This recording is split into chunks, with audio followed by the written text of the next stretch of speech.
একজন বুড়ি মা এসে জানেন চলে এসেছে, নাকের কানের, এটা গল্প আমি দেখি না, কিন্তু একজন আলেম আমাকে বলেছে, তো ভালো লেগেছে, ওই জন্য আমি বলি।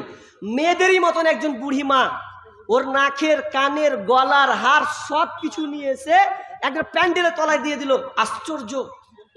আরে সবই সোনার, সোনার দিয়ে দিয়েছে। ওই মেয়েটাকে বলা হলো, ওগো মা তুমি কেন এগুলো জমা দিলে বলো? তো বলছে আমি এই জিনিসটাকে এত ভালোবাসি, এত মূল্যায়ন করি, আমি এত ভালোবাসি যে আমার ভালোবাসার পছন্দ জিনিস, আমার পছন্দনীয় জিনিস আমি আল্লাহ রাস্তায় জমা দিলাম, যাতে যখন আমি মারা যাব তখন দুনিয়া মারা যখন যাব আল্লাহর কাছে আমি আবার এই মাল কটা আমি চেয়ে নেব। কারণ আমি আমার 60 বছরের জিন্দেগিতে আমি আপনার 40 বছর 45 বছর পড়লাম, এটা পড়লাম এই পড়লাম, এরপরে আমার হারিয়ে যাবে, এটা আমি চাই না।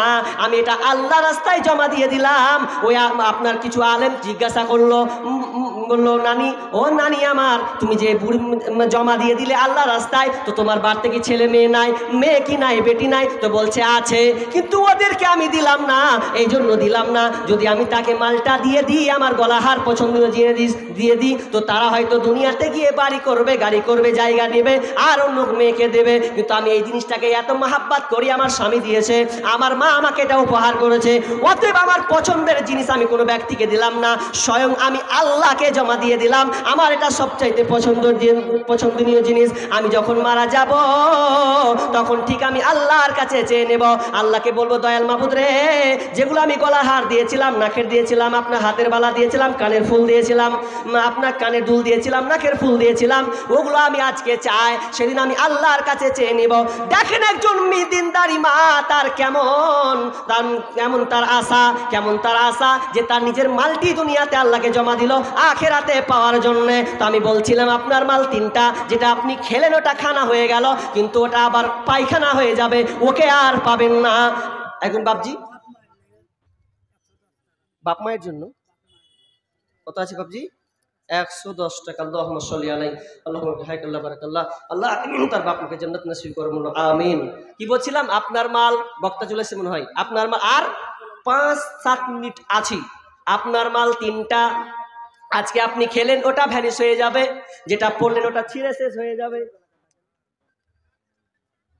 কি টাকা যে ফেললি খানে জি ভাই, এদিকে ডাকবো, ডেকে পাবো তো? মঞ্জারুল হক ঠিকাদার, তারিকুল হক নাকি ক্যাশিয়ারের ছেলে, হজরত আলী, জাহাঙ্গীর আলম, তারপরে আব্দুর রশিদ, মজারুল হক, মোহাম্মদ বাবর আলী, আলমগীর হোসেন, নজরুল হক সেক্রেটারি। একটা এর আগে সেক্রেটারি দিলে না, কে দিল ওটা? এটা বাদ দিয়ে দিয়েছে না? তারপরে আব্দুল সালাম নাজিম আছেন, ইসলাম দিয়ে দিয়েছে তো, ইসলাম সভাপতি, কই সভাপতি গো, কই সভাপতি। তারপরে ইলিয়াস আলী সহসভাপতি, তারপরে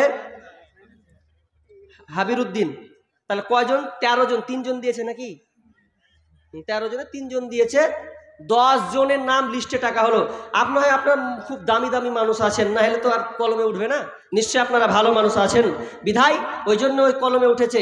তো আল্লাহর ওয়াস্তে মেহেরবানি করে ভাই, কই কোথায় আছেন একটু আসবেন, আপনাদের দানগুলো বাকি থেকে গেছে, জানি আপনারা ভালো দান দেন, ওই জন্য আপনাদের লিস্টে নাম এসেছে, নাহলে তো উঠতো না আশা করছি। তো কোথায় আছেন দেখেন, বক্তা চলে এসেছে, আর 5 মিনিট আছি। তো এই 5 মিনিটের মধ্যে বলেন কে আছেন, কই? আরেকজন দিয়েছেন 500 টাকা, আল্লাহুম্মা সাল্লি আলা বারিক আলাইহি।